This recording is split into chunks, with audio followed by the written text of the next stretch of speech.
acts that way when he's sober, too. He sighed and drove us onward.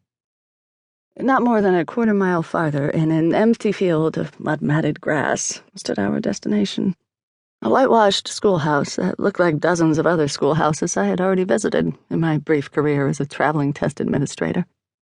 A bell tower with a pointed peak stretched high above a set of doors, reached by wooden steps in desperate need of sanding and painting.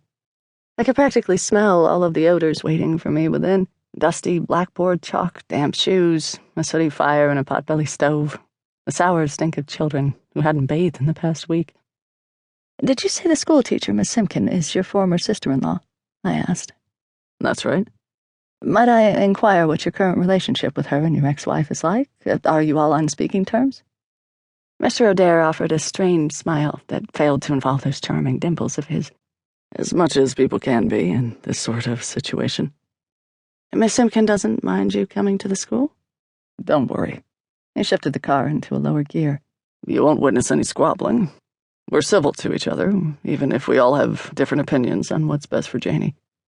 He pulled his vehicle alongside a long black motor bus inhabited by a heavyset driver who puffed on a cigar. "Oh, how nice," I said in the direction of the bus. "I presume this is transportation for the children who live too far to walk?" "It is." Mr. O'Dare stopped the car and climbed over the back of the seat once again, knocking objects about down on the floor behind me. I met the eyes of the driver beside us. He smiled and nodded and didn't seem to question the upside-down person next to me. Primarily, he looked to be avoiding an early death of hypothermia. A python-esque scarf encircled his neck, and a woolly gray hat consumed his hair, eyebrows, and ears. "You might want to duck," said Mr. O'Dare. I did as he asked, and something fluttered over my head. When I sat back up, I found him clasping a green umbrella. "Hold tight." He opened his door, and then the umbrella, everything whooshing and blowing and reminding me again of my traumatic arrival on the depot platform. "I'll come around and get you," he said, and he did just that. I grabbed my black leather briefcase and joined him under the umbrella, which covered the both of us, but only if we tilted our heads 2 inches apart from each other.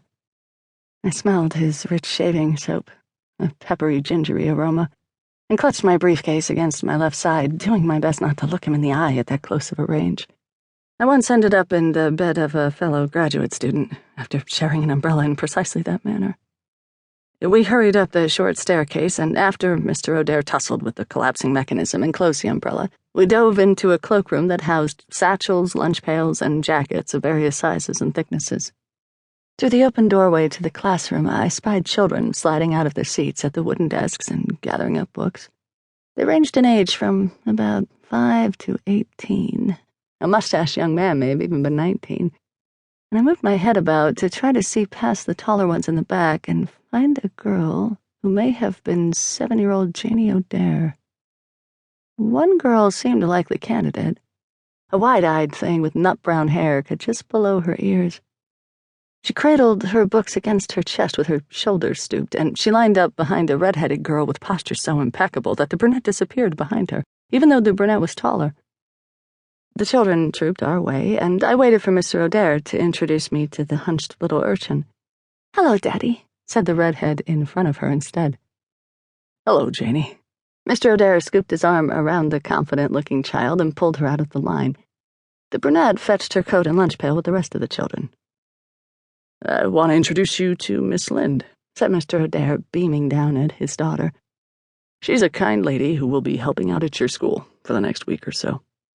From beneath a fringe of bangs cut straight as a paper's edge, Janie peered at me with eyes more intense in color than both her father's and her grandmother's, even though they all shared the same bluish-green hue. It was as if someone squeezed more paint out of the end of a brush when creating the girl, and allowed her to show up a little brighter in the world. A splattering of freckles formed a tidy constellation across her cheeks and turned-up nose.